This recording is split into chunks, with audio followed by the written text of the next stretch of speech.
Welcome, everyone. We're back with the Wednesday Night War podcast. I'm with Noah Foster once more, and this is Eric Brown of Neo Reality Entertainment.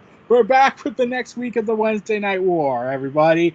But there is something I like to say as a, quote, public service announcement. Well, because I know it's going to piss Noah off. Uh-oh. What is it? Well, you're going to want to... I had to get photographic evidence to prove to you this is no joke. I was on the WWE Network, and I found this. What? And look what it's labeled under.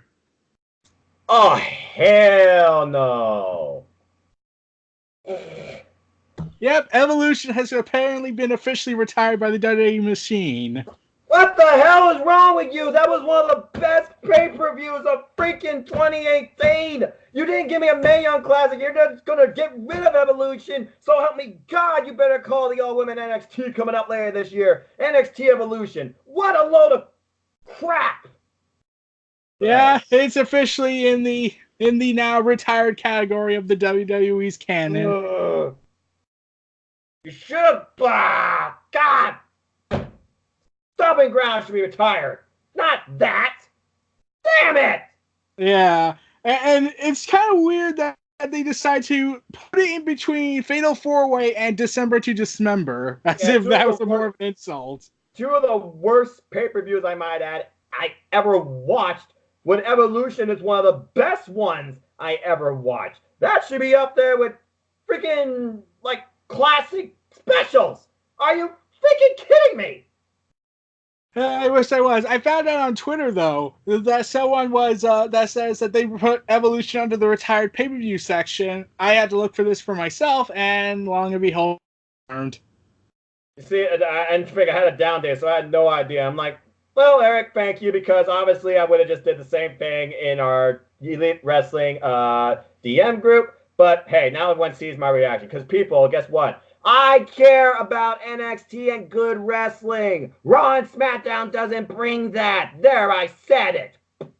But I digress. Well, there is another thing. Do you remember a Spanish commentator from back in the day named Hugo Sanovich? Yeah, he got busted up back at WrestleMania 19, I believe. Yeah, well, he decided to reveal some very interesting details regarding the WWE's relationship with Saudi Arabia, and especially is claiming something about why the planes were delayed. Remember how the Republic report came out that it said it was because of major malfunctions? Yes. Well, the former commentator, who's very well known and is friends with people inside the company, came out with some information that is not yet confirmed. Uh-oh. Rumor time. Yeah, there are... Okay, so how many events has WWE done for blood money in Saudi Arabia? I believe this is the fourth one. Yes, well, guess what Hugo said? What? Vince has not been paid for 2 of the shows. This one and the last one. So Vince is owed $500 million from the Saudi government. Oh, God. Oh, I bet you're not going to do a dang thing about that unless you want to get decapitated. Oh, he did something. Uh-oh. What did he do? He apparently cut the feed of Crown Jewel in Saudi Arabia. So, wait, let me get this straight. He didn't get paid, so he cut the feed while his wrestlers were stuck there. And you didn't see nothing wrong with this at all, or no one in danger. That, and also the prince was pissed off and decided to ground the superstars from the planes.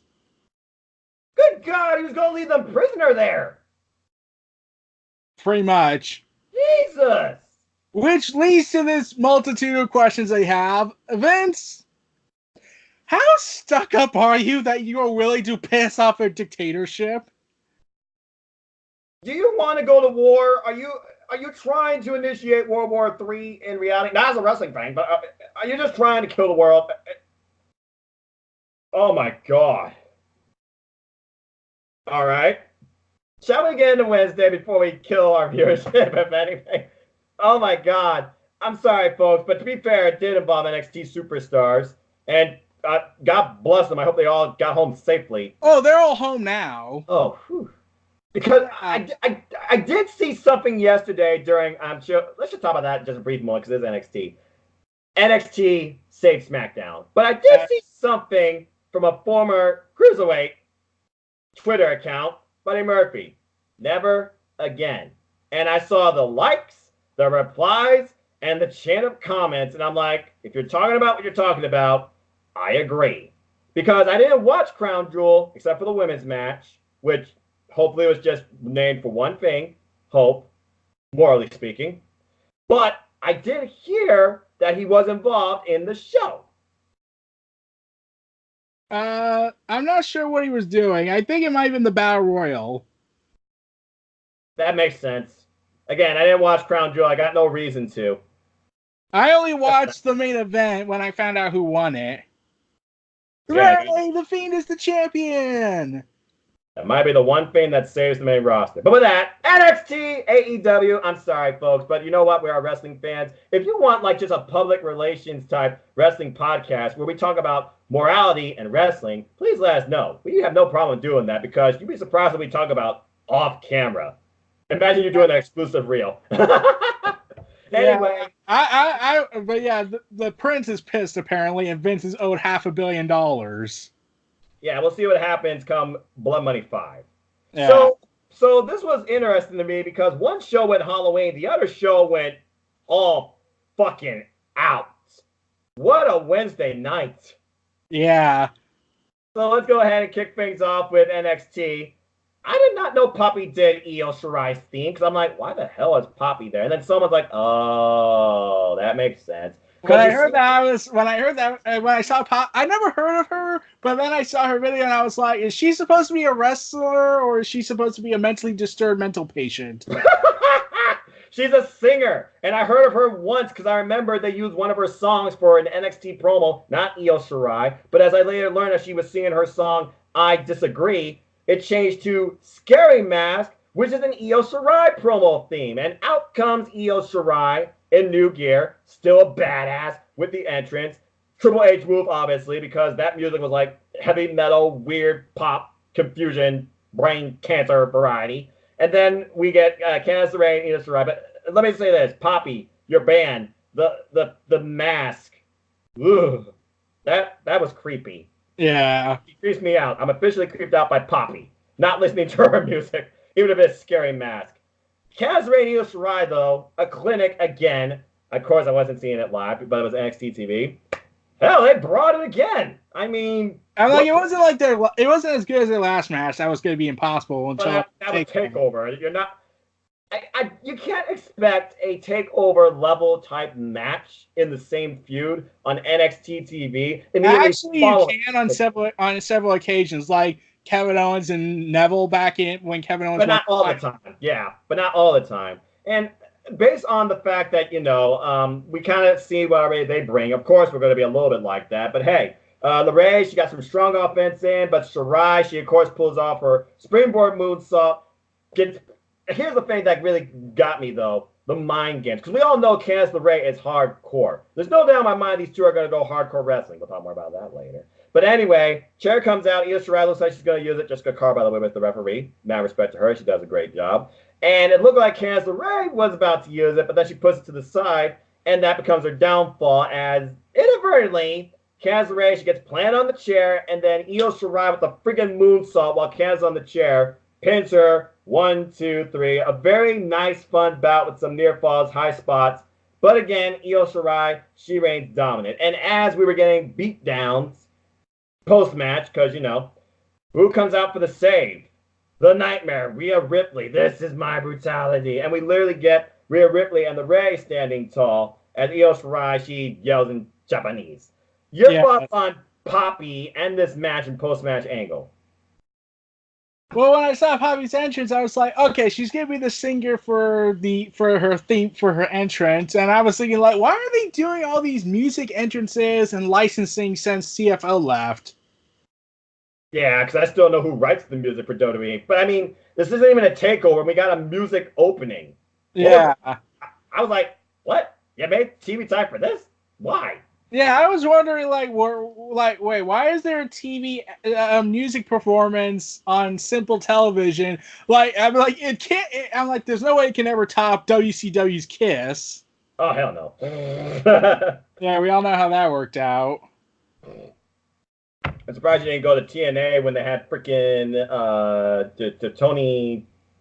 Damn, what's his name? I can't remember his name. The country singer that got interrupted by Jeff Jarrett. Whatever. At least that had a reason. You had a wrestler get involved. Toby Keith. Yeah, you did. Or the most iconic one of them all, Kevin Owens powerbombing MGK. Yeah, Machine Gun Kelly. And then, of course, that was the whole feud about him and John Cena, one of the last good main feuds in WWE. Yeah, too bad it was riddled with politics. How wrestling is ruled by politics and ruins the product. Anyway, what did you star rate? So we talk about. I didn't do the ratings this week. I haven't written it up yet on my Twitter, so really I don't have any ratings right now. Oh, that's fine. But I did want to mention Kevin Owens lost that Money in the Bank to John Cena because Vince was mad that Cena's sales merchandise went down a little bit after his loss. Oh, for the love of Pete. Oh, and Triple H was initially going to say, no, we need to do a ref stoppage. Have Kevin Owens powerbomb Cena on the apron, and the referee calls for the bell, and Kevin Owens gets the victory, 2 out of 0. Yeah, moving on from that 2 out of 3 falls match. I enjoyed the match, though, and of course, the women's roster of NXT is like their greatest strength and one of the best women's divisions in all of wrestling. And we're going to and everyone was hopeful about this one because of a certain group of women that were coming home. Yeah, exactly. Anyway, so let's go ahead and tune in to AEW. So first off, AEW, again, they changed up the startup. We're not in the ring. We're not getting the pyro and the music initially. We're getting Tony Schiavone standing outside a very retro-looking jet. Am I sensing WCW vibes, or is it just me? I keep thinking Jim Crockett Promotions. Thank you. And literally we see coming out of the jet, Dustin and Cody. They embrace each other, and Tony and Cody, they go for a ride in a limousine together. Yeah, and all throughout the night, we see them interact off each other, and Tony Schiavone giving this emotional story of his past. Yeah, I was thinking to myself, this is a laid-back segment. Yeah, I like that. You know, you need that subtlety in wrestling sometimes, when it actually contributes to something and matters. But anyway, we go backstage where something else matters, and we find Moxley, and someone says, yeah, and then Moxley's like, and then someone says, Tony Khan's looking for you in the office. And Tony Khan just playing I thought you'd be happy about the fact that we can't. Yeah, and here's the thing a lot of people loved most about Tony Khan's debut, so to speak. He didn't show up on camera or impose his authority. If anything, he was trying to play mediator. Yeah, exactly. It's like, I thought you'd be happy about this. It's like, oh, you're unsanctioned? You're just figuring me out a joke? You're going to put me in this bubble? Oh, you know what? This don't count? Fine. What happens to Kenny Omega now is on your hands. And he comes out the door. And then we get our pyro and our music. Like the fuse, bring the boom, Dynamite. Because, again, Tony Khan makes the match unsanctioned. Oh, they call it lights out now. Yeah, I noticed that. And I go into the ring and I'm like, what the hell? Oh, I get it. I should have known better. Because even though it's October 30th, we all know the Elite loves Halloween. Also, Rick and Morty was confirmed for this week as well. And the posts basically are like portals into another dimension. Correct. Yeah. Basically, Jay and Excalibur, they introduce us to the show. It's just the two of them at first. And because Tony, you know, he's making his way to the building. And we get our opening match. Sammy Guevara versus the Hangman. People get on JR's case with the way he says Hangman. I'm okay with it. It's his accent. I mean, like, it's not really his fault. Like, it's either because of his accent or, that thing he has that Vince Russo mocked on WCW programming, and Vince condemned him for that, and then Vince subsequently insulted him in 2006 for it because Vince is a pathological liar. Yeah, pretty much summed it up there. But let's go ahead and get into the actual wrestling because our opening match was quite a barn burner. Sammy Guevara versus the Hangman Adam Page, 15-minute time limit, because again, wins and losses matter. Every match is a time limit. Most every match. With referee Rick Knox. And I love how Justin Roberts introduces these guys based on the way their characters being portrayed. He calls himself the best ever. They call him a Spanish god. You wonder who they are. Sammy Guevara. And then we get the Hangman, Adam Page. This match was wild. No pun intended. Yeah. Plus, you also got to remember there's a technical story going on here because of the Inner Circle versus the Elite. Which, of course, commentary was putting over. And while Excalibur was just calling play-by-play, and we're just waiting for Hangman to pull out his lariats, because Hangman is a man of lariats and strikes, and boy, did he pull some stuff out. There was a subtle slap in the beginning, and then someone got super kicked in the face. Yeah. Hangman gets dropped spine first on the apron. What is with them and apron spots? Ouch! Basically, it's the AEW philosophy of, we're going to play the Cactus Jack McFoley philosophy, where we're going to mangle our bodies in ways you can never imagine. Yeah, but still protect ourselves, allegedly. Anyway, they're not going to throw them off the cell thing. Oh, good lord, they try that. Anyway, so insults, and then we get a slap, and then he pays for it. Super kick, lariat follow-up, of course, by Hangman Adam Page. Following up the match, he goes for his Deadeye. That gets countered into a Salvark Slam. Then we get a wicked power bomb. And then the Orihara Moonsault. I'm learning the actual names of these moves. Thank you, Excalibur. Orihara Moonsault. Hangman Adam Page's Moonsault. Beautifully delivered, by the way. I don't see him risking his legs at all. Oh, my God, people. Anyway, buckshot. But, nope. Sammy Guevara, he slides out the way. Then we get an exchange, we get a knee strike, discus forearm, and then the buckshot lariat wins Hangman Page the match. 1 up for the Elite, 1 down for the Inner Circle so far. And then he delivers a passionate promo about come full gear. You're going to see real cowboy shit, and I'm going to take Pac's head off. And fans chanting, Cowboys, yeah! Cowboys, yeah! And JR's like, that's a new shirt. That's probably inevitable. Like, you got the little bit of the bubbly, you got boing. I got a ticket. Limited time only. Jericho made I got a ticket into a shirt. And it's sold. Are you kidding me? Yeah.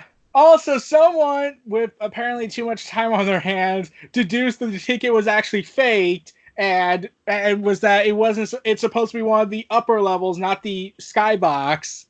Oh, yeah. And guess what happened? Normally, people would be like groaning and like, "Oh my god, seriously, man, this doesn't really count. It's just for a prop." Yeah. However, guess who responded to them? Oh no, who responded? The All Elite Wrestling Twitter account. They're saying, we will look into this. And guess who they tagged in there saying who they're going to be the ones that they hired, quote, investigators to look into this. You want to know who they hired? The Young Bucks. No. They hired some professional outside help. Professional outside help. And guess who this professional outside help is? Who is it? They hired Phoenix and Andy. Two of the strongest people I know in the Twitterverse wrestling community that are truly all elite. God bless them. AEW tagged them and said, we're going to need you to look into this. If someone can give you details on that, it's going to be those two. I can't do anything about that until I actually see an AEW show myself and experience it. Because you experience all elite wrestling. There's nothing like seeing it live. And shout out to Phoenix. And shout out to Amy and Andy. They're great people. When I heard that, I was like, see, this is what people want nowadays from WWE. They want to see the account, like WWE on Fox, which I'm pretty sure will be destroyed soon because Vince can't stand it. Yeah, and yet I love it. Hence, there you go. Vince don't care. All right. Let's go ahead and tune over back to NXT, because following that opening scuffle, we then get a recap of the shock of NXT history, it seems. Finn Balor, Pele kicking Johnny Gargano, and going full heel.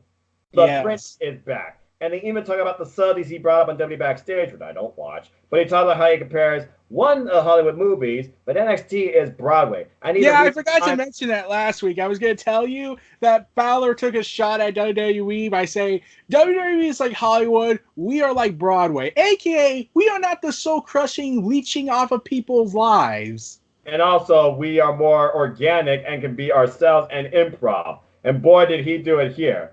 So Balor, he comes out still with the same theme. I'm sure he's going to keep it because how does he adjust the theme? Crowd blackout. As soon as they try to do the wah, he just blacks out the crowd, just spotlight on him, and he does that as he goes towards the ring, and he's got a new logo as well. And then Balor basically states why he did what he did. Told you all, told you.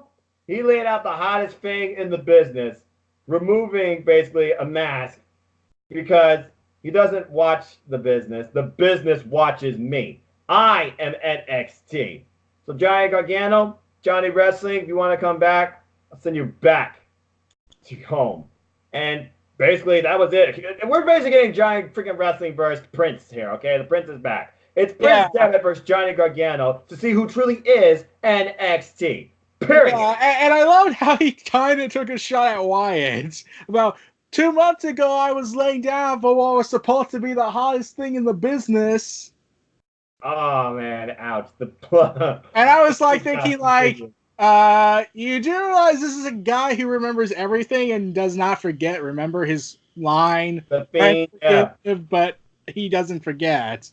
He finds out about this war now that happened on SmackDown, I'm actually debating about talking about that as part of it because it's going to have a trickle effect, I believe. Oh, without a doubt. I mean, come on.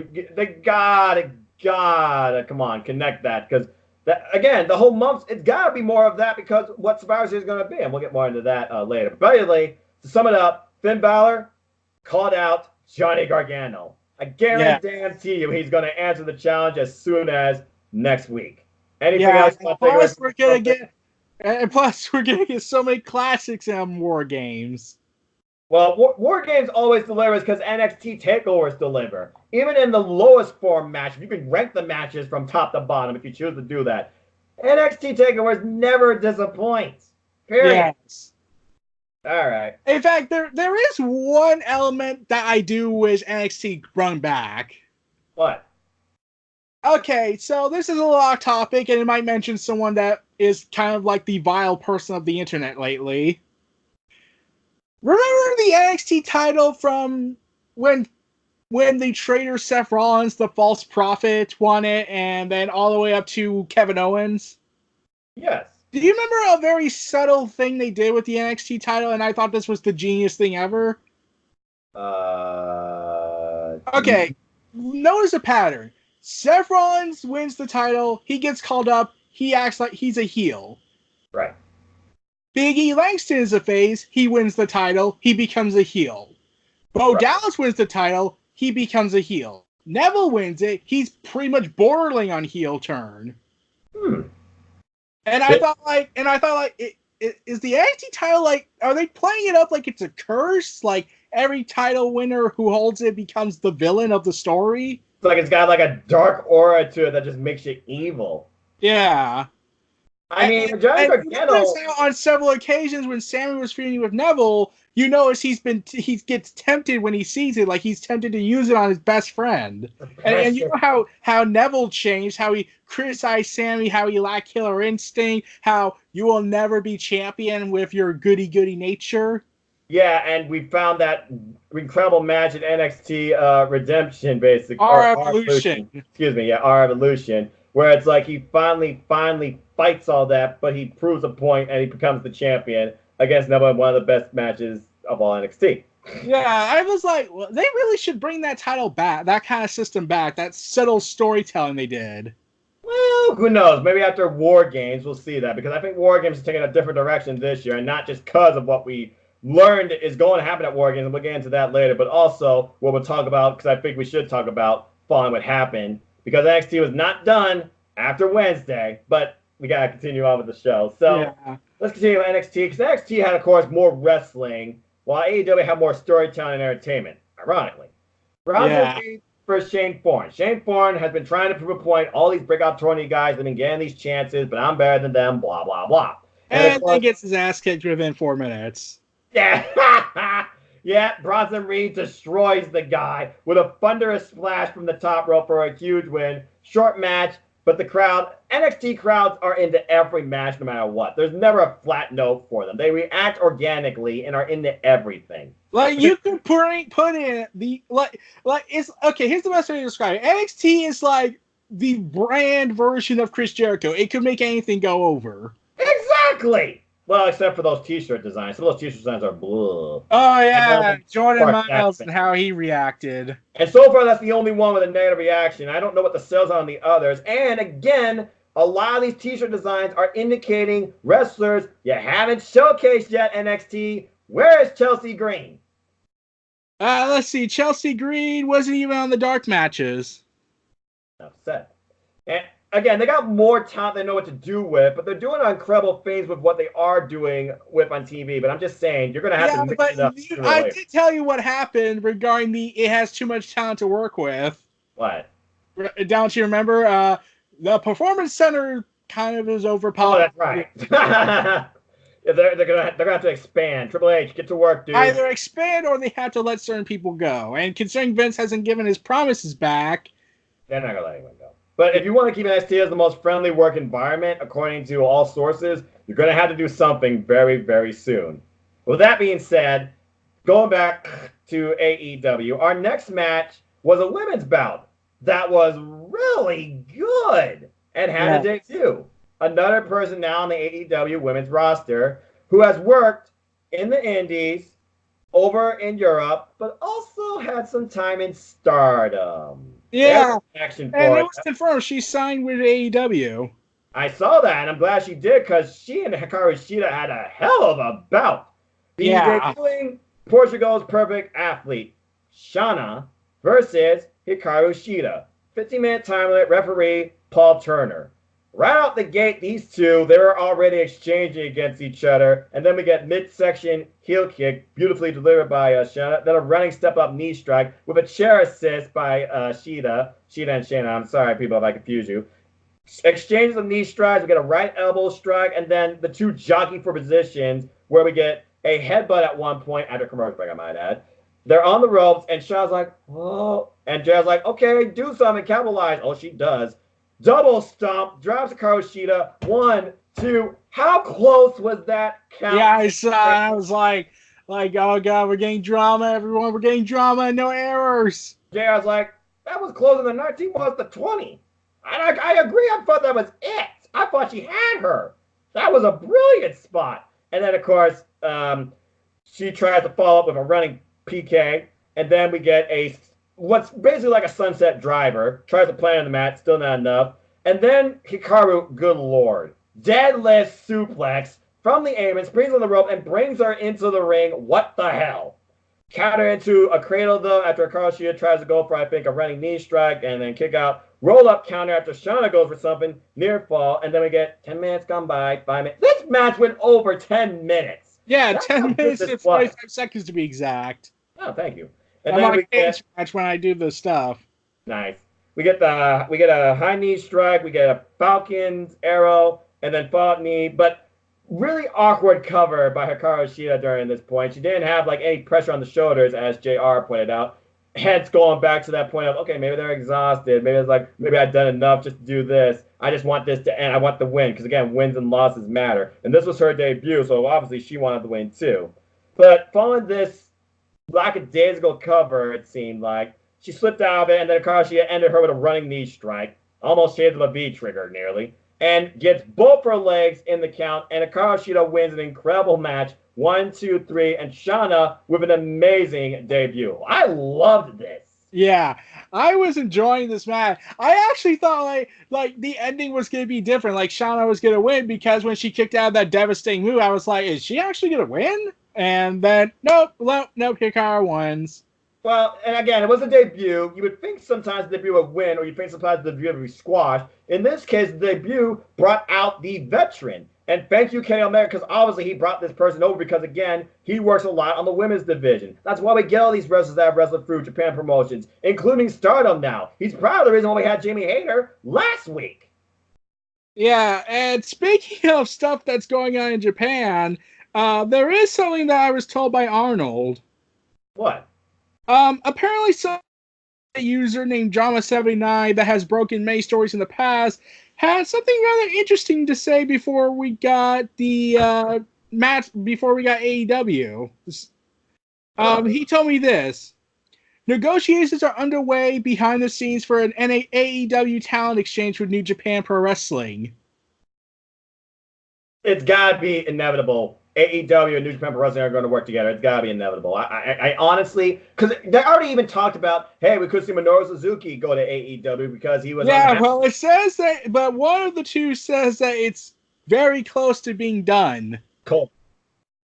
And after what happened, and then when we got the 6-man tag team match, especially the intro from Kenny Omega, that really indicated, yeah, something big's gonna happen. I was like, oh, did you notice the colors and what I was referring to? Remember me? I am you. You need me. That was funny. We'll get into that later. But again, there's a lot of potential for AEW New Japan Pro Wrestling. I'm just saying, make it happen. But again, right now, focus on your company. I get it. Now, here's something I thought was really weird. Was Brandy trying to perform a ritual where she, like, lost her innocence or something and brought back Awesome Kong? What was this? Talk about this. I was thinking when I saw this, I was like, what the hell is happening? Like, is she trying to I guess she's trying to steer away from being seen just as Brandy Rose, which is more admirable than Stephanie McMahon say, I'm McMahon, so you must bow before my women McMahonism. I created women's wrestling. I feared that Brandy was going to be another Stephanie McMahon. I don't think she is now. I fear. What is this? It's like, okay, so she's looking at herself. She's applying lipstick already when she got lipstick. That was already weird in itself. And then she starts having makeup on her, and then you see Awesome Kong moving around. Yeah, suddenly in the background, that's like she sees all these other female wrestlers in these photos. They're on the AEW roster, included but not limited to Penelope Ford, Riho, Britt Baker. I think I saw a picture of Allie, ironically. But anyway, we get this weird, dark ritual influence where it's like she's summoning Awesome Kong and then commentating and putting over this idea of this connection that these two have. But I'm like, okay, so are you coming in as a tag team or are you going to live vicariously through Kong? What is this? Yeah, I don't think AEW is going to do the switcheroo tactic because that would just be royally stupid. Yeah. Even for the Elite, and I must stress they murdered Adam Cole with poison. I know.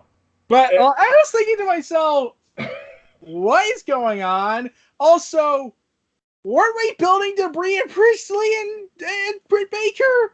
Well, look at what happened.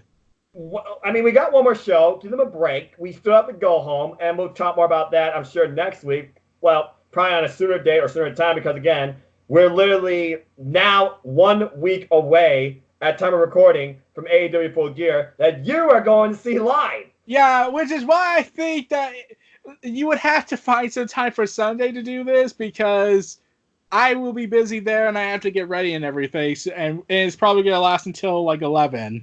Okay, yeah. I'll see if I can bring over like Cindy or something like that. I know some people. I'll see what I can do and I'll send you the thing. But bottom line, this is definitely going to continue one way or another. Trust me, I'll make this work. But anyway, let's get back on the show. So following this, we get our tag team title showcase because during the commercial break after this ritual thing, I'm like, what the hell? We get the Rock and Roll Express coming in the building, being greeted by Private Party, a subtle celebration of a tag team meeting two of their idols.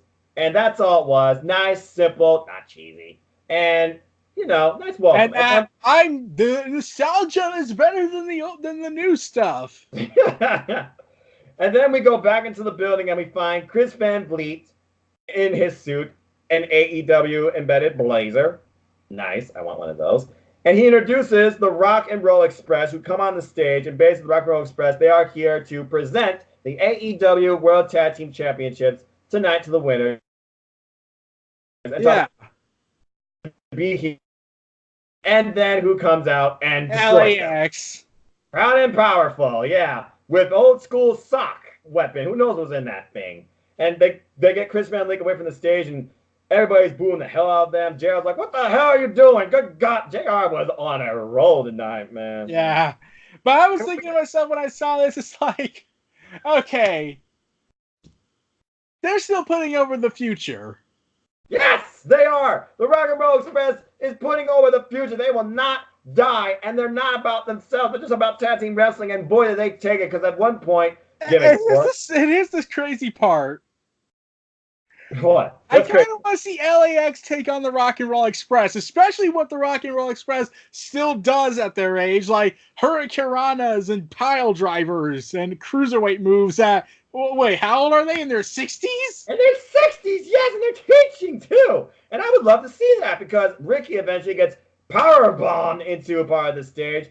Good God Almighty, why the hell you do that, folks? We gotta get back together here. Don't you go away. Young Bucks, of course, come out. They run away, proud and powerful after this happened, conveniently. And you hear it up in the distance, Proud Pablo saying, "We're the best, the best, the best." I'm like, and I'm like, oh, I hope they're okay. I know they're okay, but this was subtly humorous to me. All right.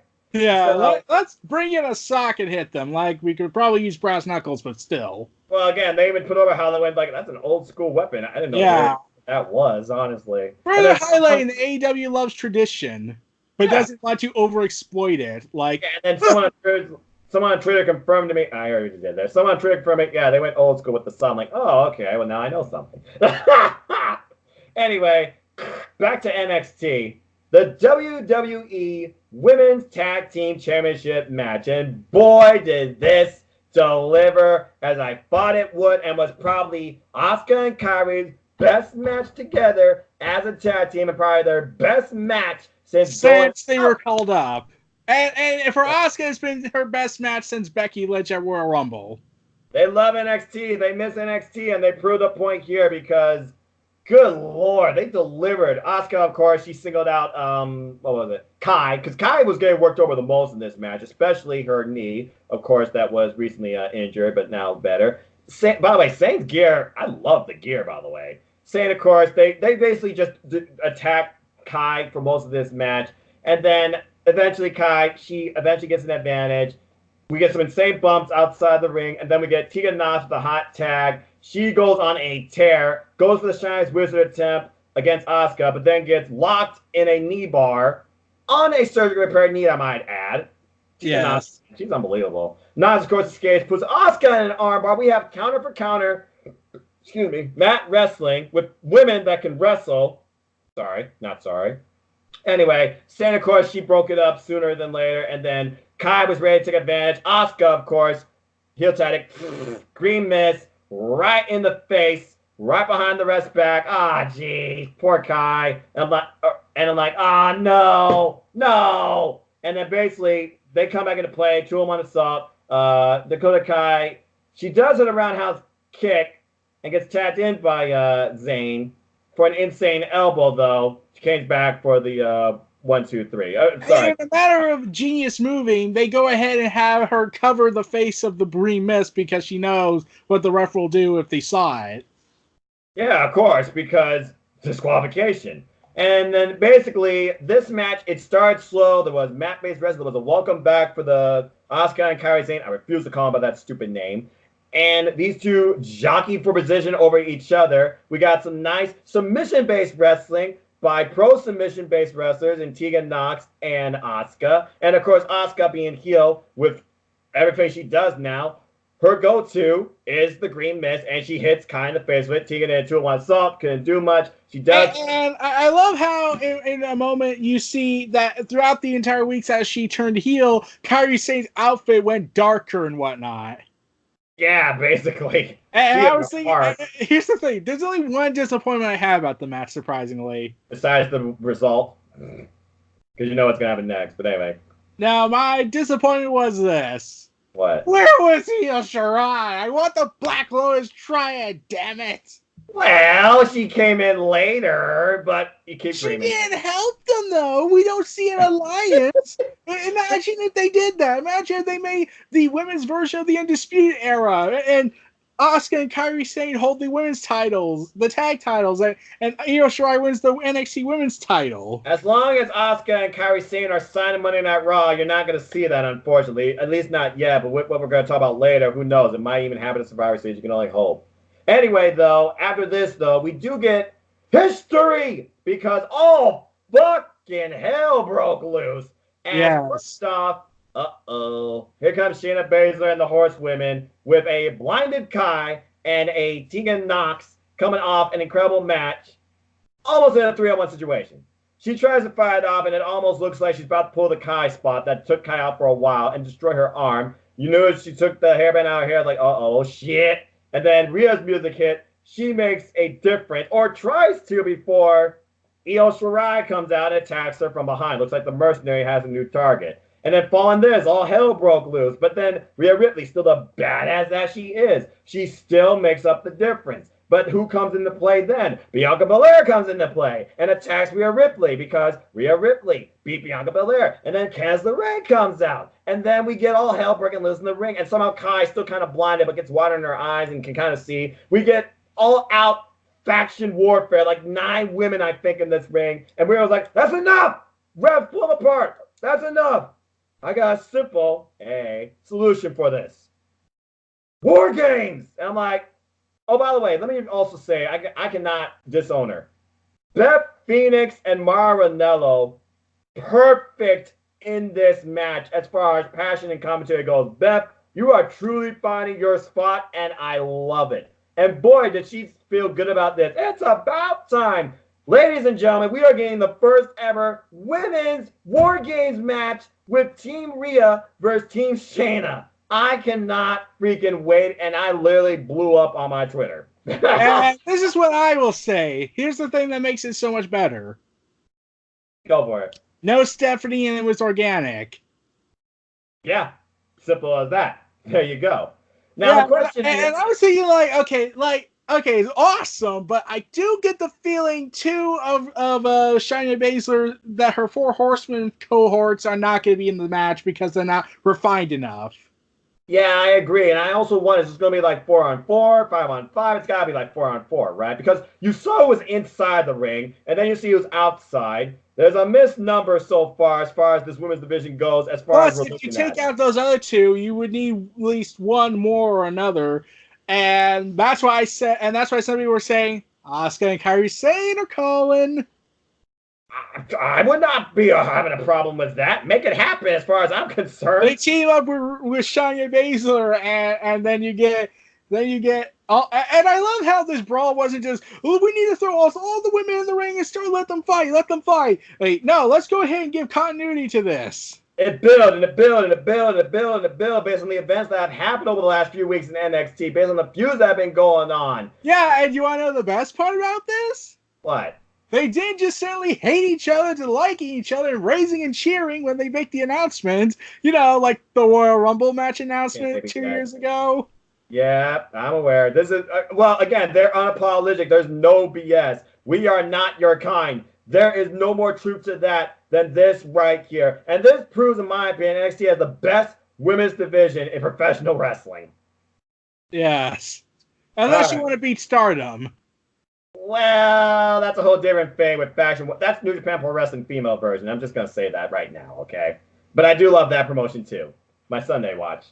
Anyway, let's go ahead and tune back to AEW for what felt like the longest segment of the night, but probably my favorite, maybe second favorite, the AEW World Championship contract signing. Yeah. As outcome, oh wait, I forgot. First, the ride. Yeah, we get the ride about the reminiscing.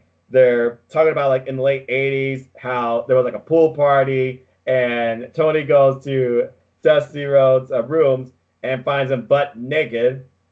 Ugh, it's like, because I'm going to teach you a lesson. Stars always come out last. And then Corey talks about how big this match is to him and how much his father played a role on him. But also, it's not just about the title. His mom's going to be there. And judges are out of my hands. So judges are out of my hands. Imagine that. Nobody knows who the judges are. Nobody has a say in who the judges are going to be. I honestly want this match to go to 60 minutes, but I truly think it won't. And I'll talk more about that when I do my predictions after AEW Dynamite next week.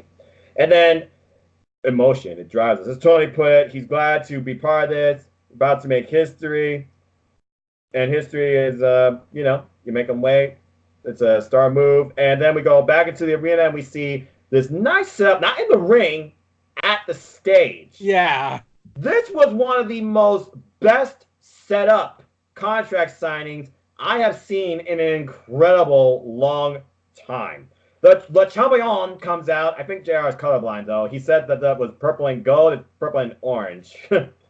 What a ridiculous jacket, by the way. Anyway, Jericho, he comes out. The crowd, it cheers and boos him. He's got the new thing now in his Titantron that says Le Champion. I see his Titantron's advance. And he sits down, and then out comes in the parking lot from the limo Tony and Cody. They're coming in, making Jericho wait. Jericho hates it. You can tell, even though he's trying to play nonchalant. And Cody comes into an ovation from the crowd as we hear Kingdom by Downstraight. And Tony Schiavone, he looks over the proceedings along with a lawyer basically, over a contract signing. Imagine that. And basically he talked about, we are here in this city. I'm not going to say everything because that'd be too much. Basically talks about who's participating in the match, what is it for, what's the circumstances, and then we get the contract signing done, comes customary by the challenger as JR puts over. You see how official it is because it shows you where they're going to sign with the blue and the yellow clips and the highlights. That's a contract signing, folks. And then Cody signs it. He just nonchalantly pushes it over to Jericho. Jericho looks like I'll sign it. I got you, right? A little bit of subtle jabbing, some would say. And then they bring up the iconic moment of his career. This is contract signing. It's too important to flip out, flip over a table or powerbomb you through it. And then, of course, he takes shots at us, calling us entitled millennial jackasses. And Tony Schiavone just trying to react nonchalant, and JR's like, "Aw, come on." The Hillbilly line definitely got JR. And basically, Jericho talks about this is the biggest match in AEW history, but also it's the biggest match of your career. So I'm going to sign this contract, and come full gear, I'm going to teach you what it feels like to be a loser. And he signed the contract. I will put pen over. Yep. Well, you remember, he just put the pen over with another thing. Yeah. Anyway. I'm amazed they have not referenced the list yet. I feel like he kind of did just with the pin thing. I'm just saying. But I'm amazed they didn't directly reference the list as Jericho referenced, who wears a scarf? Yeah. Well, just wait. I'm sure that's going to come. And then as we thought we were going to get our typical, brawl out. They stand up. Of course they do it. Yeah. He's like, look, I'm not going to do anything here, all right? Look at this. Two gentlemen not making a joke out of the title, signing a contract for the biggest match in all of pro wrestling this year. And that's why the champion has class and poise. I'm going to shake your hand. I'll see you November 9th at Full Gear. They shake. Cody, though, it's serious. You saw the embrace. And then Jericho suddenly takes his glasses off. And it's like, I know that you want to do something, Cody, but I think you need it elsewhere. Shout out to what Sammy Guevara does in his vlogging thing on. Hey, Cody, see you sign the contract, but I wasn't watching because I was watching this. Jake Hager attacking Dustin. Yep. And we literally get a callback because did Jake Hager not his last match? Didn't he low blow in his last match that ruined his record or something like that?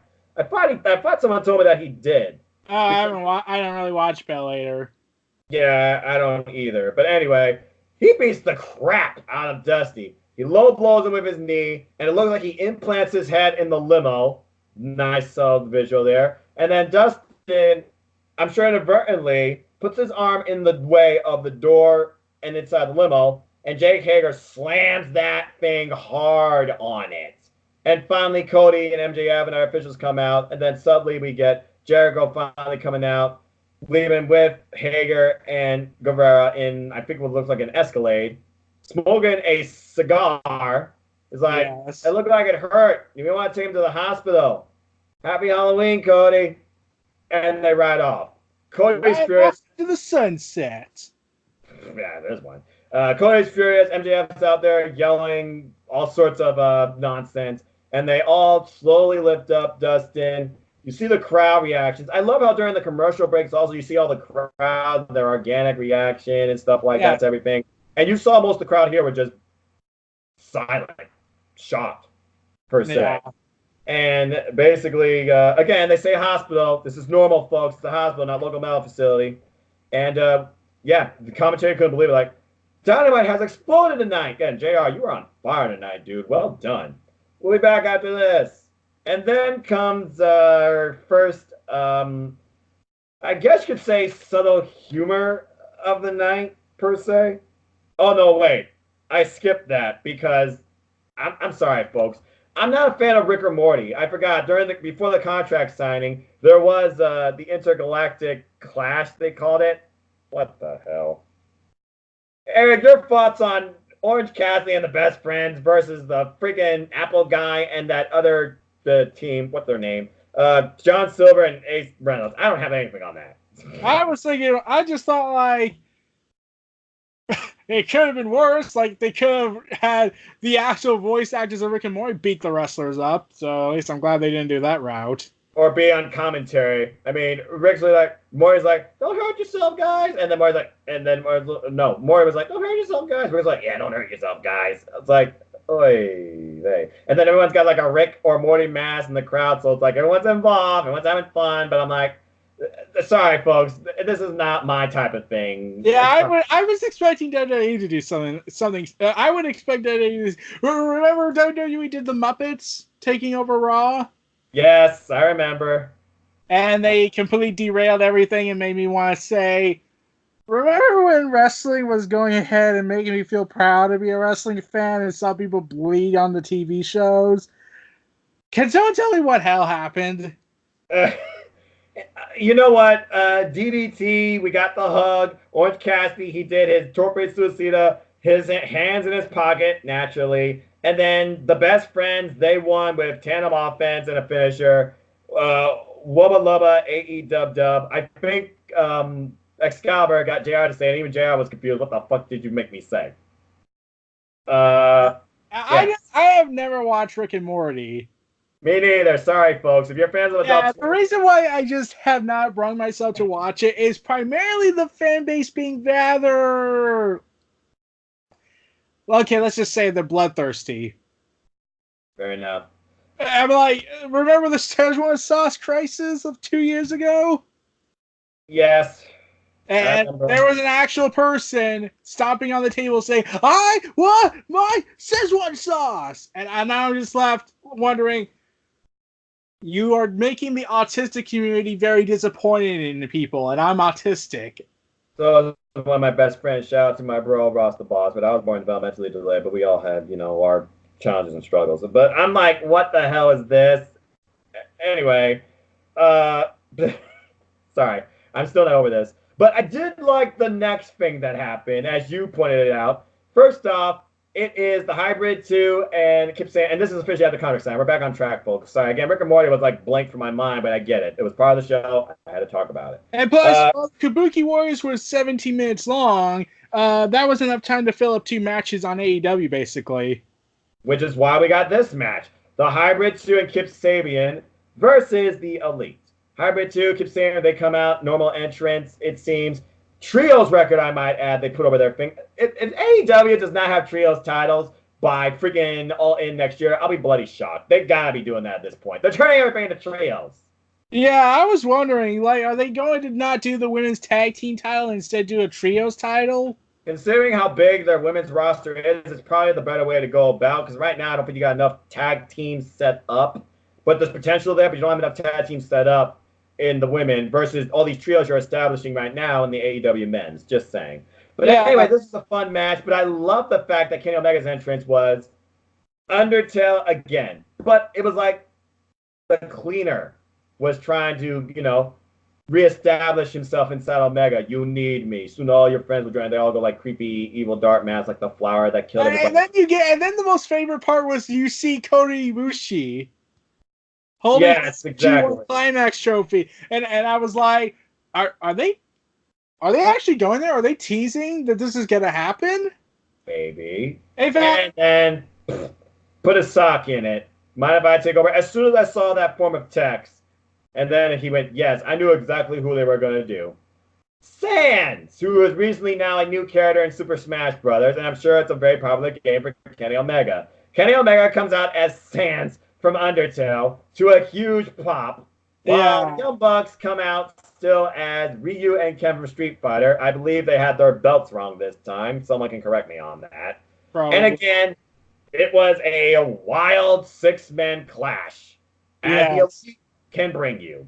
But there were some interesting spots here with the Hybrid 2 getting the advantage over the Bucks, and literally one of them using one like a platform and doing a freaking moonsault off one of the Bucks back to the other Bucks to the floor. And then there was denial of rise of the Terminator. And then Superbad Saban hit the suplex later on Jackson. Saban was actually really good, I thought, here with the Hybrid 2. They actually clashed really well. Yeah, and here's the thing. I was honestly expecting LAX and John Moxley to get involved.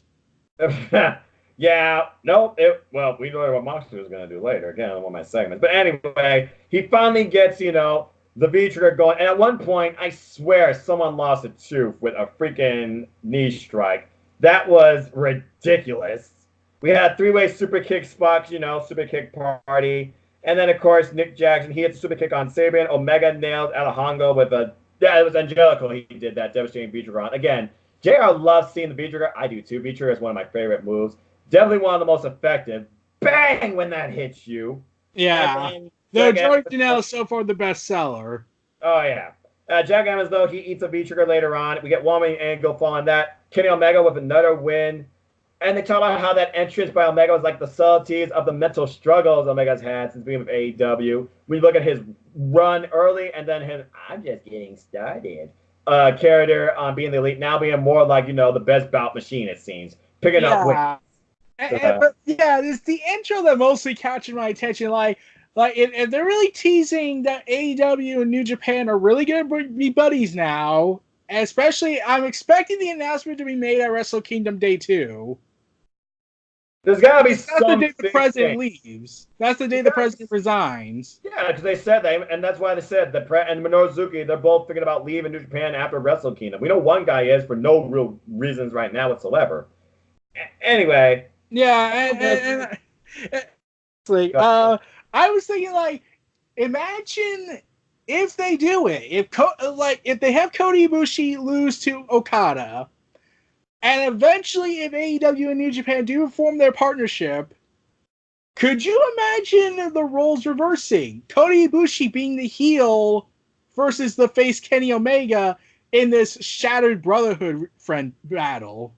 I can only imagine what a heel Kota Ibushi would be known as. That's not a golden star. That'd be a black star, I would think. Or a dark star. Dark star. Oh, yes. I can see that. Or they could go with... Now I want... Or they could go with Stardust. I had to do that. I know you did. I brought that on myself. That was brilliant. Bottom line, 2020, we're going to see some incredible wrestling alliances form, I believe. And I truly feel like one of them is going to be New Japan Pro Wrestling and AEW. Especially because Minoru Suzuki wants to face freaking Jon Moxley. And we don't know when that's going to happen at Wrestle Kingdom yet. And we also don't know if Jericho versus Tanahashi is going to happen. It's rumored at best, but if they can get the agreement and Jericho's still champion, Tanahashi versus Jericho for the AEW championship. Imagine that. Change the world. Boom. Anyway, following this match, the Elite celebrate. The Young Bucks, they go out to the crowd. They high-five fans, or so they thought. Yeah. The Prisoners of Trash, behind Rick and Morty masks and wearing Young Bucks shirts that are best sellers. Merch freak! I love that. It's freaking proud and powerful. Santana Ortiz that gets a cheap shot attack in on the Young Bucks. Kenny Omega sees that and runs them off. Again, the Inner Circle making one more statement before they leave for the night, it seems. Also, there was one thing that was somewhat annoying about this moment. What? It was the fans that were around. The Matt and Nick Jackson are down, and one fan's like... Oh, yeah. I did see that. That lady's like, I got shot with Matt Jackson. He's dying. They're horribly in pain and probably unconscious, but I get a picture with them. They probably don't care. You know the Elite. unless the person was transphobic like that one guy. Oh, man. Don't get me started on that. I can't wait to see what AEW Dark does. By the way, AEW Dark, best thing of the last show was definitely the three-way. Darby Allin, Jimmy Havoc, and Jack Evans, actually. Very stellar performance. Some wicked spots. AEW Dark has too, with the wins and losses as well. Just saying. And then the four-way with the women I thought was pretty nice as well. And surprise, surprise, Miss Sakura, she got the win. I was not expecting that. That was Sadie Gibbs' AEW debut as well.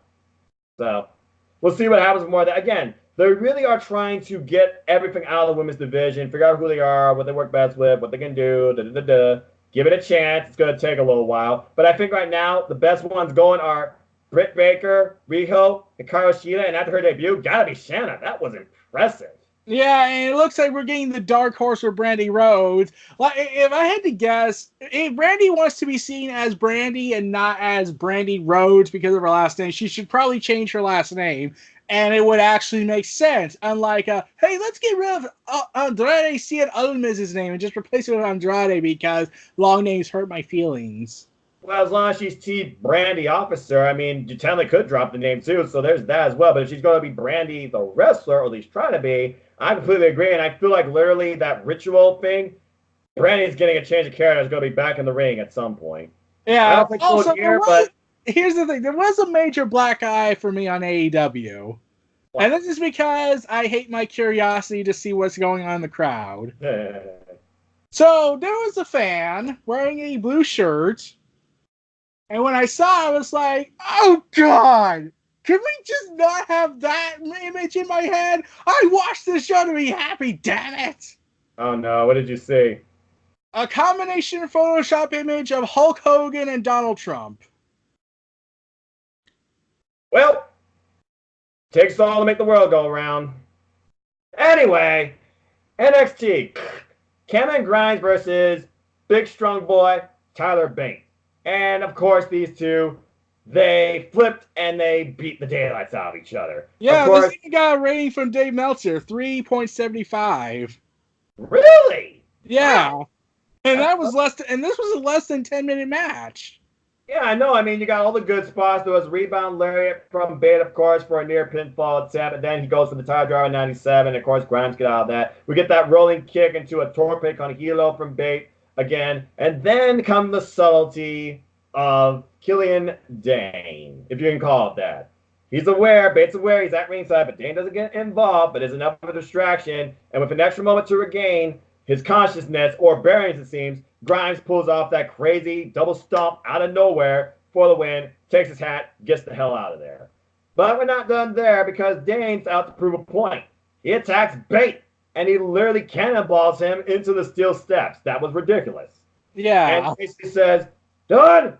I'm coming for you. I'm not clean finish, by the way, technically, because Grimes beat a former NXT UK champion. And he was just coming off the heels of a 40-minute match. That's true, but still. So you also got. And here's the thing. Although it does look like they're abandoning the feud that they were initially going to do with Cameron Grimes, I do love how they keep Cameron Grimes in continuity with Killian Dane because remember, Killian Dane did threaten him. Yeah, and I'm sure that Grimes and Dane are going to meet up. It wouldn't surprise me, though, if Danes and Grimes come together in the next Dusty Tag Team Classic, whatever they call that, or do that. That's got to be coming up soon because they usually do that. Let's bring up one question. Will they still call it that because of the other existence? I'm going to say no. They'll probably just call it the NXT Tag Team Classic. Yeah, I was wondering about that. Like, wait, if AEW's around and they're bringing up Dusty a lot and Vince hates everyone right now, will order them to not... In fact, that made me curious about what would have happened with the TV title that Triple H initially wanted to do until Vince McMahon said, no, I don't like TV titles. And that's why we got the North American title, currently held by Roderick Strong of the Undisputed Era. Yeah, originally, Triple H wanted to make it the TV title, or maybe the network title, in honor of Dusty. But then Vince was like, I'm a petty bastard. I don't like TV titles. Of course. Shit. Yeah. Well, there's that. Anyway, friggin' librarian gimmick, good lord. We get the librarian coming out, Peter Avalon, accompanied by Leva Bates. I miss Blue Pants. I do too. Hey, who knows? She might one day show up. And basically, he insults the crowd and says that basically this is a horrible town. There's a reason why wrestling hasn't been here for a while. And as he continues trying to give us a history lesson after his research, who's coming out through the crowd?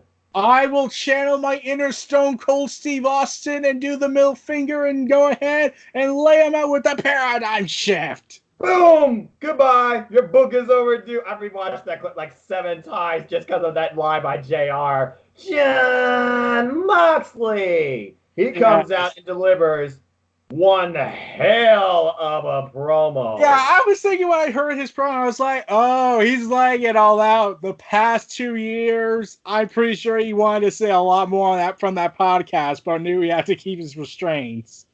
Oh, man. He wasn't restrained here, and he started so like, okay, November 9th, it's the bout everyone's waiting for, Kenny Omega versus Jon Moxley. But now, it is an unsanctioned match. Which means my match doesn't count. That's the thing. It was like, this match doesn't count. Officially, this match doesn't matter. Officially, this match basically doesn't exist. So when your boy, Kenny Omega, the so-called best wrestler in the world, loses to Jon Moxley, we're just going to pretend like it never happened. And I actually love the idea that some wrestlers don't want an unsanctioned match because they want it to count. Yes, exactly. And he's like, okay, I've dealt with this my whole entire life. They're like, you're a different type of cat.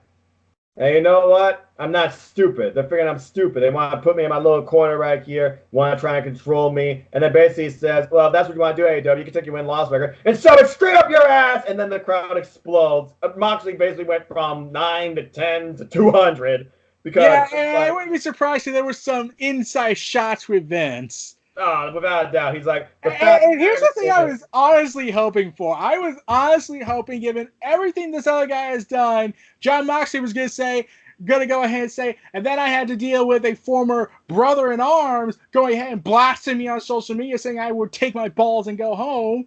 And then fans would start clapping and cheering, Raw, let's sucks! Raw, let's sucks! Raw, oh, God. I can see that. And then Jon Moxley would go ahead, nod to the crowd, and then quote Roman Reigns with this, referencing both of the Shield members, by saying, when Jon Moxley's in the building, you're damn right Rollins sucks.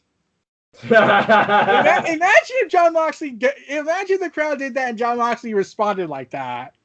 That'd be ridiculous. I mean, I guess they didn't want to push the envelope that far. Basically, he says that whatever happens is, to Kenny Omega, it is on AEW. You're going to see beautiful, vicious wrestling violence, the likes of which this country has not seen before in decades, because I am the baddest son of a bitch in AEW, and no one in AEW or in this game is going to prove me wrong. You want unsanctioned? They want unsanctioned. I'm unsanctionable. You think I'm out of control? You ain't seen nothing yet. On November 9th in Full Gear, Kenny Omega's blood is going to be on AEW's hands. And basically he just sums up with this.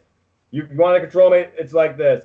Kiss my ass. Stay the hell out of my way. I watched that promo segment because they put the entire thing on AEW YouTube channel. I watched it like 6 or 7 times because I couldn't get enough of it. That was amazing. Yeah, and I was just left wondering to myself, oh boy, I was left wondering, he might as well have just said, I'm going to make the mass transit incident in ECW look like a child's play. Well, again, they're not taking those jabs yet. They're focused on their own thing, and they're hyping their pay-per-view, which right now, time recording, only has 4 matches. There's no doubt in my mind there's going to be at least one more, but it sounds like it might be like a takeover card. Yeah. Because you got to get the women on there, too, unless they do like a kickoff for the women, for like, they did before, and do like a women's match there. Because they did that back at Fight for the Fall. Surprisingly, they haven't announced a Battle Royal. Let's face it, you don't need a casino battle royal at every pay-per-view. You had the men's one, you had the women's one, you even show that it says winner of the men's, winner of the women's. I think they're just going to do 2 battle royals a year. I'm okay with that. Okay. That's just my opinion. All right, let's go ahead and tune back into NXT because it was the main event for... Was it? No, wait, was this for the titles? I don't think it was. No, it was a non-title match. Okay, I thought it wasn't. I was just making sure. Undisputed Era's Bobby Fish and Kyle O'Reilly versus what I'm calling Limitless Bro, Matt Riddle and Keith Lee. And this was a match of pure power. Yes. I loved it. So basically here, especially what Keith Lee did near the end of the match. I was like, oh boy. you are ridiculous. Lee missing a second rope moonsault, Fish hitting Samoa drop on him for a 2 count, leads to Kyle O'Reilly with powerbomb. One arm, I might add. That is ridiculous. And you heard the sub change in Marl's voice like, Keith Lee! And then Riddle came in for a hot tag. He's destroying everybody. We get brotons and German suplexes. We get slaps and chops. It was a heavyweight classic. And then it looked like that the champions were in trouble. But again, Undisputed Era, they don't travel alone. Who comes out? Roderick Strong and Adam Cole. Baby. It's Riddle versus the Era as Riddle takes everybody out, only to finally get caught after twisting a side moonsault from the ring apron. Hits a ripcord knee on Fish. Lee gets tackled, though. No, Lee tackles Adam Cole with the pounce. That was and ridiculous. Then Adam Cole crushes it into Roderick Strong. It's like, ah! It's like, brilliant! But unfortunately, at the end, Riddle is distracted from that, and Fish O'Reilly, they hit Total Elimination, it's called, the high-low attack, on Riddle for the win. Amazing match. But we weren't done there, because what happens after the match? Post-match attack. Era trying to make a statement. Then, beep, beep. Blackheart Ciampa out with the camel crutch. He comes out, even the odds. He even gave us the crutch at one point. I believe the Kyle O'Reilly was like, and literally he just gets dropped on it. And basically, the Undisputed Era, they're left running as the 3-man stand tall in the ring. But Adam Cole, baby, he forgets his gold in the corner. And then Tommaso Ciampa goes ahead, speaks to Goldie, saying, Goldie, you're going to have to wait a little bit longer. Daddy's going to war. Mamma mia! Ciampa has declared war on the Undisputed Era for the 3rd year in a row. The Undisputed Era will be involved in War Games. It sounds like they haven't made the announcement yet, but I'm expecting it. It's gotta be, dude. We are getting 2 War Games matches in NXT TakeOver War Games. Actually, AJ from Twitter said that might be a little overkill. I can kind of see that because now you have no title matches involved, and that's just 2 of your matches. So here's my thought. You got the 2 War Games matches. You got the NXT Cruiserweight title. Make a title match for that. Make it the first match. And then you got Finn Balor and Johnny Gargano. And you could theoretically make it a #1 contendership match. And you could potentially book Pete Dunne versus Killian Dane. There's your takeover card. Yeah. Like the 2 War Games obviously need to be split apart, first match and last match, because having them at the same time would be too much. And I feel like you have to start with the War Games and end with the War Games based on the impact of these War Game matches and how much they're just going to, take from the crowd, okay? Because the crowd's going to have to recover from each one of these. So there's no doubt about that.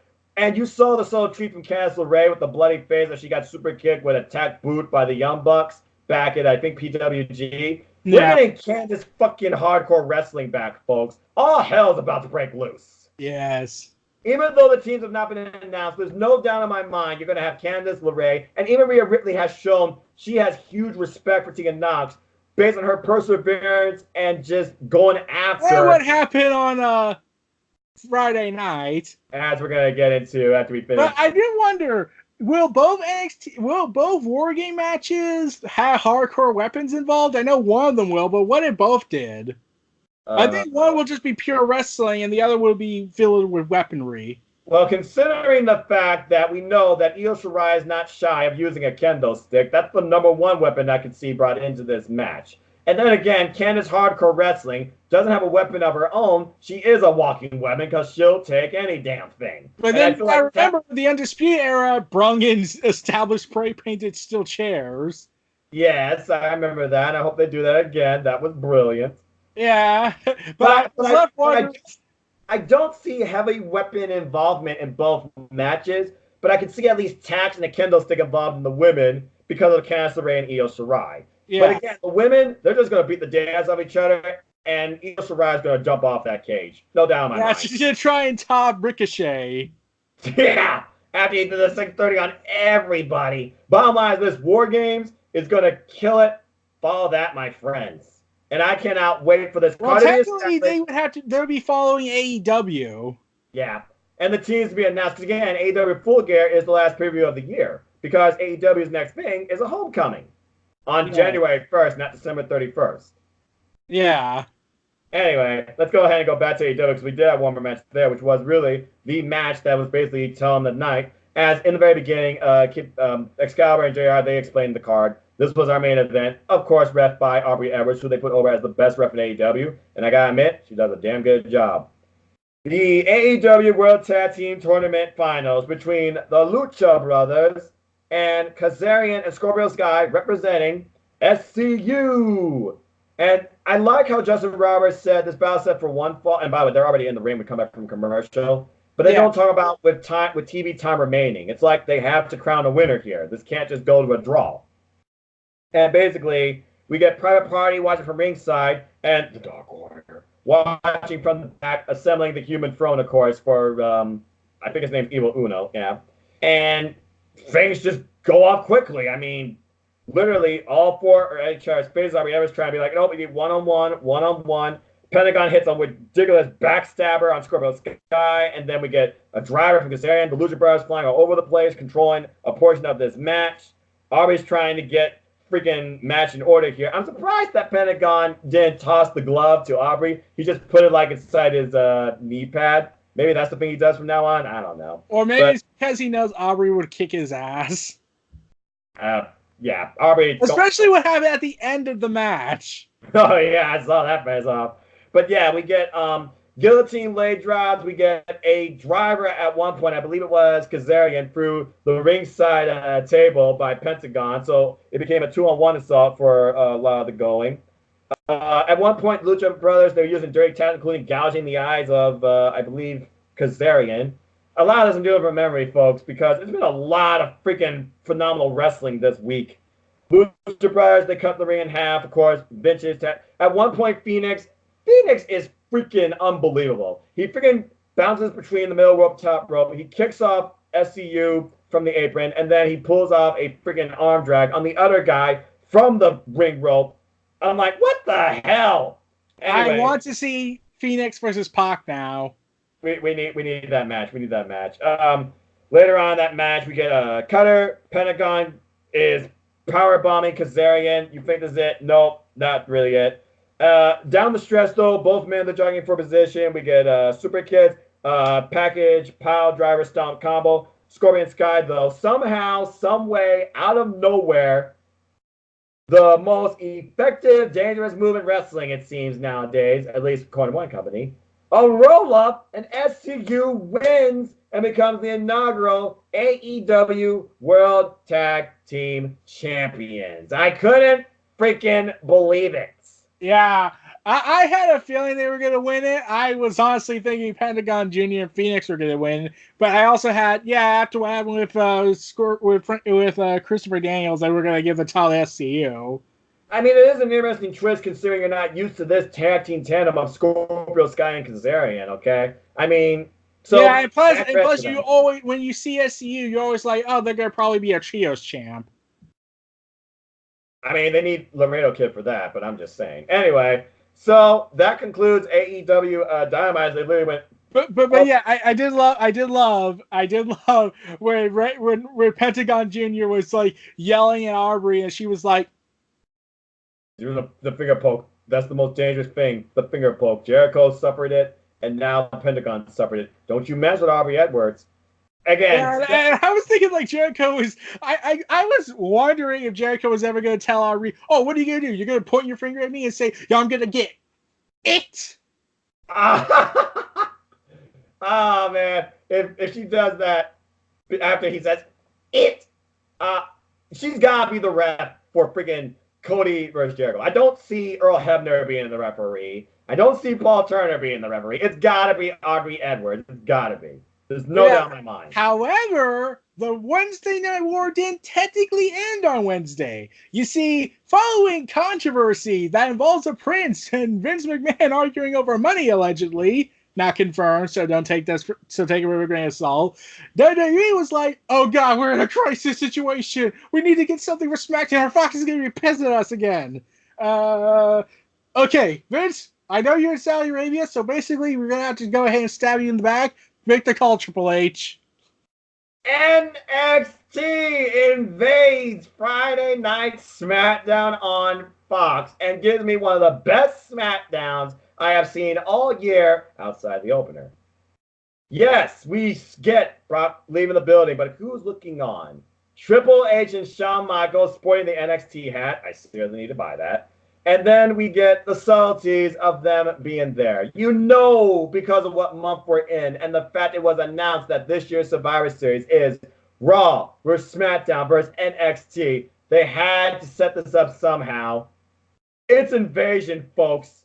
Because first off, Bayley, Nikki Cross, they fight each other. Sasha Banks and ringside. I already knew pretty much who was going to win here because Bayley just turned heel. Sasha played a part, and yeah, she won. But then who comes into play and wipes all of them out? Shayna Baszler comes out and destroys Bayley with 2 vicious knee strikes and makes a statement. By the way, she brought the real NXT title, not a prop, Brock Lesnar, and literally lays out Bayley and just leaves. Now, Bayley, of course, sends a tweet out later being like, he'll betray all you too. I'm like, yeah, Bayley, you may want to rethink that. Yeah, in fact, several wrestlers actually responded to Bayley's tweet. Like the Revival says, yeah, remember when he used to like us, and then Alexa Bliss commented saying, at least he did like you. Oh God. Oh yeah. So it seems Vince McMahon has manipulated the former NXT alumni to basically believe that he's right and Triple H is an idiot. Well, I mean, hey, they got titles, they're getting turns, they got TV time, so.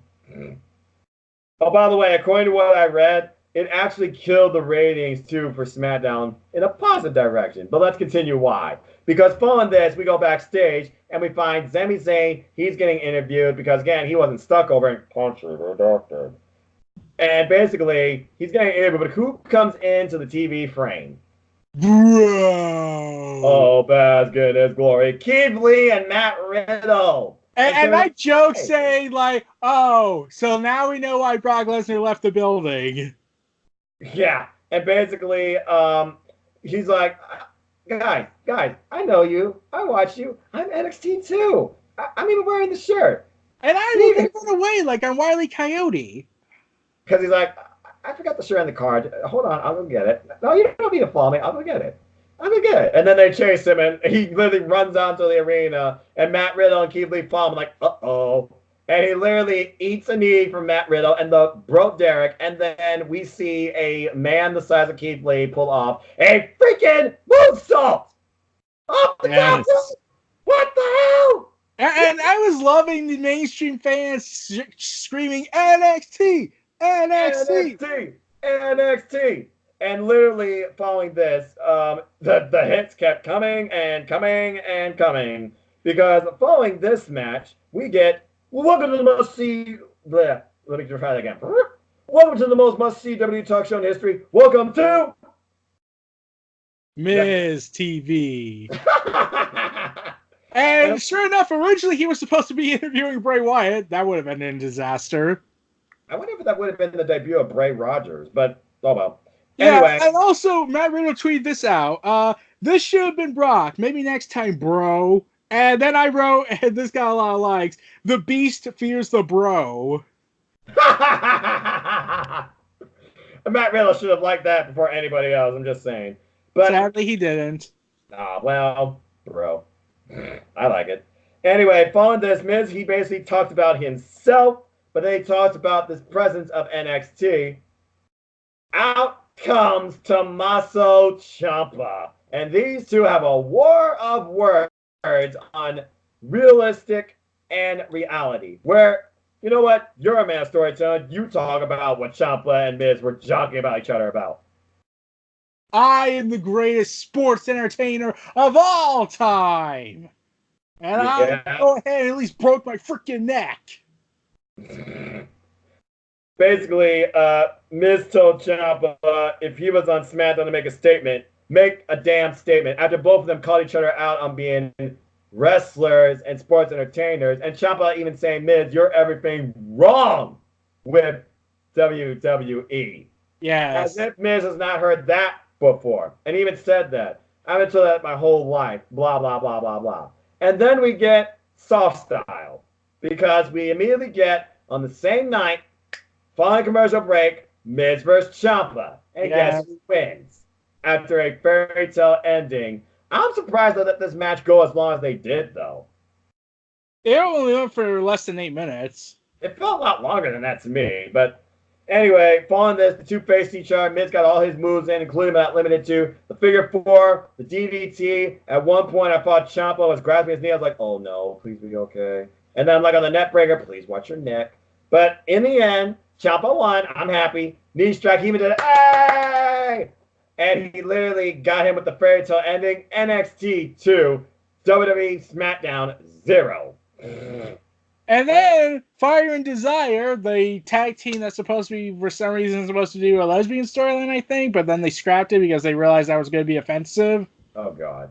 Well, before that, there was something else, and this was this is probably my favorite moment of the night. Backstage, we see who walking? Daniel Bryan. And he's like, what are you two doing here? Well, here's the thing. I thought that was just a rhetorically stupid question to ask because, Brian, I know this is hard for you to understand, but Triple H is the damn CEO if continuity still exists on the main roster. So why wouldn't he be here? Like, Michael, that's understandable, but Triple H is a different story. Yeah, but then again, Triple H, he, of course, points out the elephant in the room. It's Raw and SmackDown versus NXT theme to the upcoming. I love how he doesn't label Raw versus SmackDown. He labels like they're both the same group, and NXT's the lone force here against two armies. Well, considering NXT is way better and different compared to Raw and SmackDown, there I said it, and it's true. It's damn true. I mean, he's not wrong, and basically he's like, so we basically are coming out here to see, you know, who really wants to do a fight. And Daniel Bryan's like, oh, that's interesting, because I'm actually here looking for a fight. And then we see the face-to-face. I'm like, oh, hell no, you're not doing this. You're not literally giving me the surprise of WrestleMania 30 all over again between Triple H and Daniel Bryan. And then it's like, well, I don't have my ring gear, but... But then in the background... oh, man, it's cold! And I was thinking, like, wow, this is the one match I wanted. Daniel Bryan, but if you're looking for a fight, I know someone who might be looking for a fight. Yo, champ! Adam Cole, baby! Yeah, and just when you thought, oh my god, we're going to get Daniel Bryan versus Adam Cole, how can they top this? They make it for the NXT Championship! Yes. Oh my gosh, and like, you okay with that, champ? Yeah, sure. And we did our main event, and I'm like, oh my god, they're giving us Adam Cole versus Daniel Bryan for the NXT Championship. This is the best night of my life. Yeah. And then prior to Fire and Desire's upcoming match with two blonde American apple pie, Carmella and Dana Brooke. Yeah, they get taken down by one woman, Bianca Belair, who literally slams what sounds like on light poles Carmella, and literally takes out Dana Brooke as well. And they're like, okay, what's going on here? And you're like, okay, so Bianca Belair, is she coming out to face them? Nope. Nope, we get more NXT ally forces coming in. Rhea Ripley and Tegan Knox come out and say, oh, it looks like your opponent's they got taken out, so you don't got anyone to fight. Well, the thing is, though, we're here. We're your opponents. Ding, ding! And these two get destroyed by Rhea and Tegan to the point that Mandy Rose almost lost her legs because of the inverted cloverleaf that lifted her off the ground. Yeah, and also Renee Young apparently got kicked by Sonya Deville. Oh, yeah, because they threw on the announce table, and yeah, I got to blame those. Oh, yeah, I almost forgot about that. The commentary team was completely different, too. It was Tom Phillips, Renee Young, and Aiden English. Yeah, and then they switched it to Pat McAfee, who was the NXT guy on commentary. Yeah, and I was kind of annoyed that Renee was treating the NXT as the heels in this. Yeah, well, I guess she's Fox. She's special correspondent. She's SmackDown. Give me a break.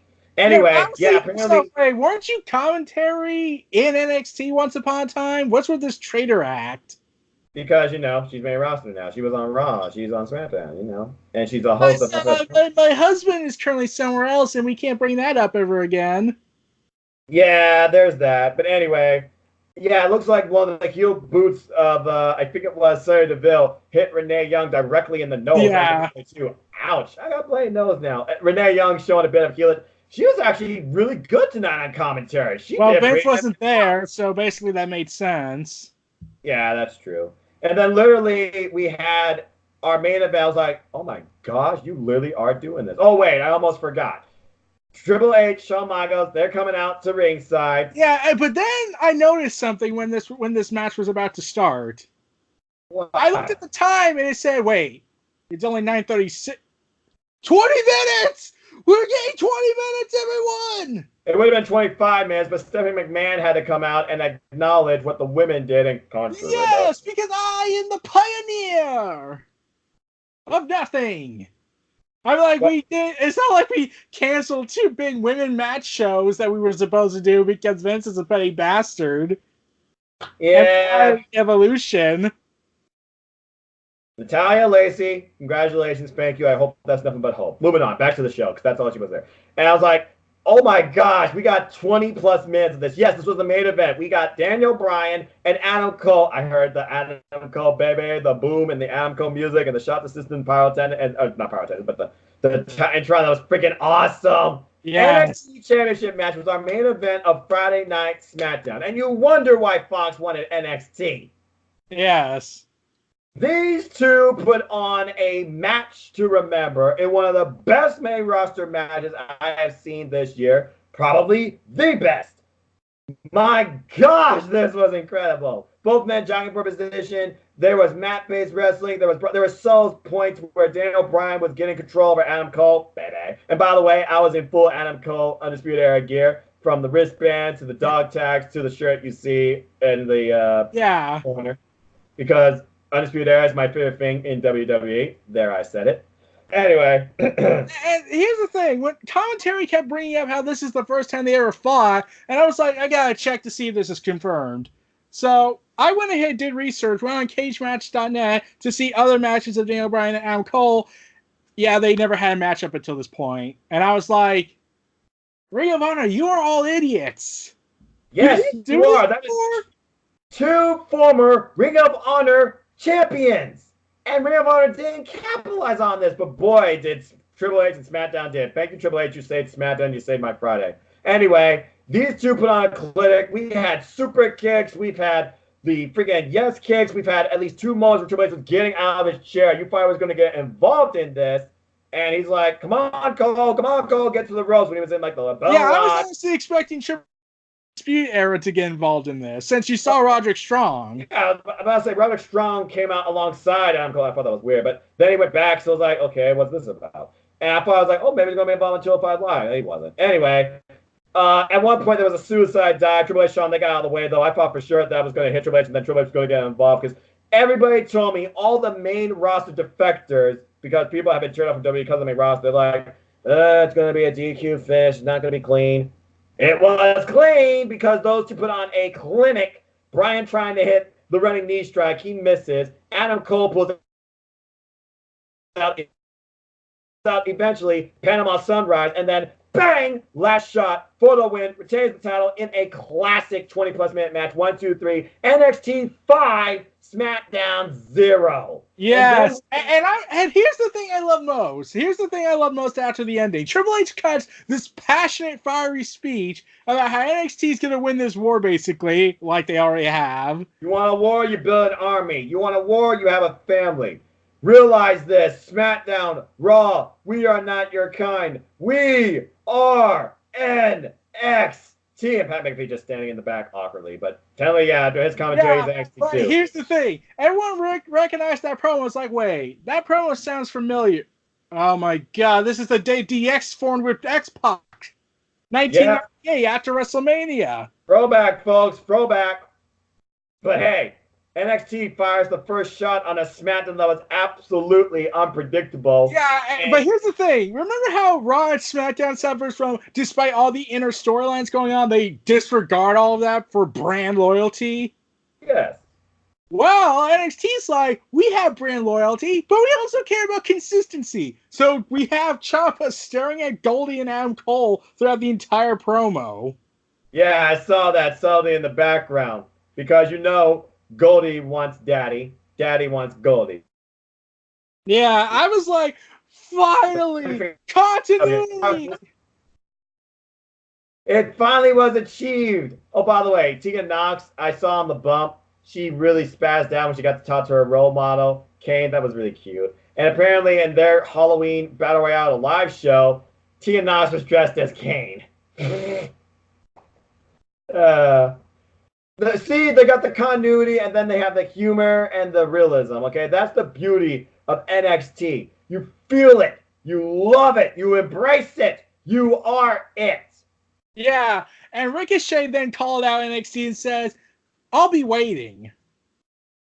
We can only hope this happens on Monday. We can only pray and hope this happens on Monday. Yeah, but here's the thing I did find out. Two things, actually. One, they have officially confirmed the titles are moving to Raw and SmackDown. The Universal Championship is now a SmackDown title, and the WWE title is a Raw title. Which means that we gotta destroy the red stripe. So basically, let's replace it with blue, most likely, in their eyes. Apparently, retire and give Bray Wyatt the big gold bell and make it look cool. Apparently, Bray Wyatt, he already has a customized WWE Championship. Yeah, he had that for several years ago. That was for. Yeah, that was an old picture of him. He made a custom title from Top Row Belts, like back in, like after he got drafted to Raw, after losing to Randy Orton at WrestleMania in the most screwjob finish. Oh God, yeah. Yeah, Bray Wyatt had commissioned a Wyatt family version of his title of the Universal Championship. So I was thinking, wait, are they finally going to bring that back and let him actually show it on TV? Or are they going to make another edit version of it, but this time with The Fiend? I guess only time will tell. Maybe we'll finally learn the answer come Friday. Because again, Fiend is on Friday Night SmackDown, not Monday Night Raw. We know who's going to be on Monday Night Raw, unfortunately. Brock Lesnar, and he's coming after Rey Mysterio. And yeah, I highly doubt... realize this. Kofi Mania died for less than a minute of Cain Velasquez getting destroyed. Isn't that ridiculous? Just, I don't know. Yeah. I think we are done here. There's actually one more. What? What you got? One more? What you got? WrestleTalk.com posted an article about SmackDown. Two things, actually. SmackDown got 2.5 million viewers, a 180% increase. Oh yeah, I was telling you about they're really. And I was thinking like this is going to affect the Wednesday Night War. And like I said, NXT needs to defeat Raw and SmackDown if Vince wants to kill AEW in his eyes. Well, considering that both AEW and NXT they dropped again in viewership. But maybe that's because they were finding also the baseball World Series. Yeah, that's the main reason they said. But it did come out that Triple H was in fact the key driver for this week's SmackDown. Yes, obviously. So praise to Triple H. But here's the thing. Guess whose idea was to have Adam Cole defeat Bryan clean? Shawn Michaels. Vince. What? Yeah.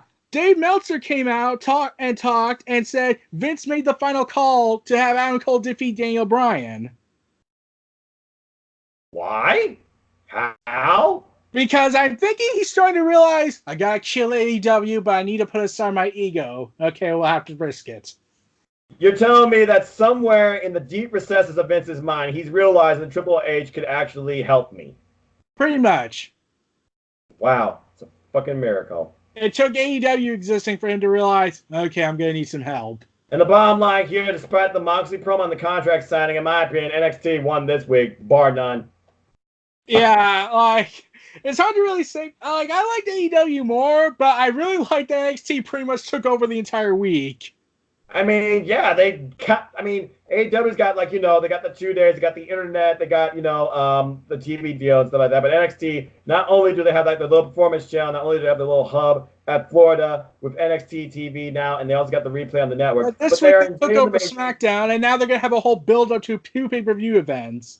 Yeah, because they literally are involved not only in War Games, but Survivor Series, and more people are aware of Survivor Series than they are of War Games. But now that you've given us NXT on SmackDown, and you hear the faithful of NXT chant NXT, including me, and now other people will soon fall along with that. Soon everyone will be NXT. But then people are like, you're making the SmackDown roster look weak. Are you going to make the Raw roster look weak? They are weak! And it's because of Vince McMahon. NXT is better. Deal with it. Here's the thing I'm expecting this coming Survivor Series. Think about this.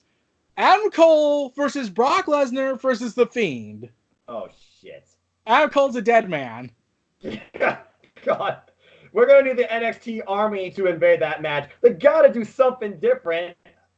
I get it.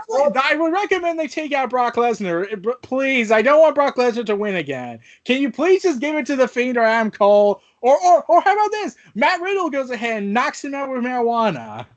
Or Matt Riddle just comes in the match and knocks out Brock Lesnar. And they sell Brock Lesnar versus Matt Riddle at WrestleMania, but NXT gets the win. Yes. But this is what I said.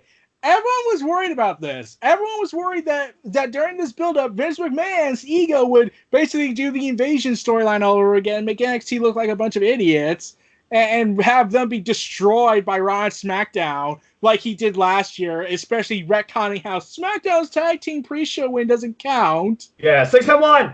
6-1! But I digress. But yeah, everyone was worried that if they did this, this would damage the mainstream. Wait, so why should I watch the when I could just watch AEW that has a bunch of women? Which is why continuity. Why so many advocate NXT needs to get a huge margin. Yeah, and this is how you do it. NXT is going to be the reason you will win over AEW, not Raw or SmackDown. Face the fact.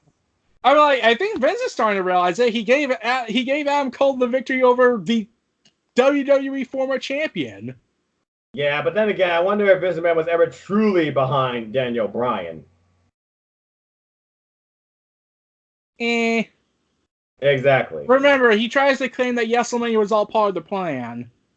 Oh shit! That was one. Yeah, even Bryan said in his book, "Yeah, that's a huge lie. They wanted me to fight Sheamus again." And considering Daniel Bryan said he might retire in 2 years, you better get the best. See, this is what I'm saying. This is how you use Daniel Bryan.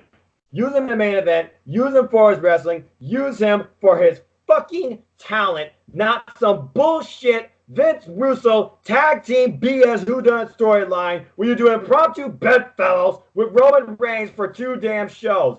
That was pointless. This is where Daniel Bryan belongs. Period. I've been saying this, and they teased it a lot. Does that mean Daniel Bryan's going to go to NXT? Hey. And they even... Here's the thing that surprised me. And I was like, okay, yeah, Triple H took over the show. Because they brought up continuity of the pre-Triple H NXT brand. Yes, they did! Because he was on the original NXT when it was a reality game show hosted by Matt Striker. God, that was a dark day. Yeah. I was like, wait, are they bringing up the past? I thought Vince hates the past for reasons that make no sense. Because everything feels old if it's in the past.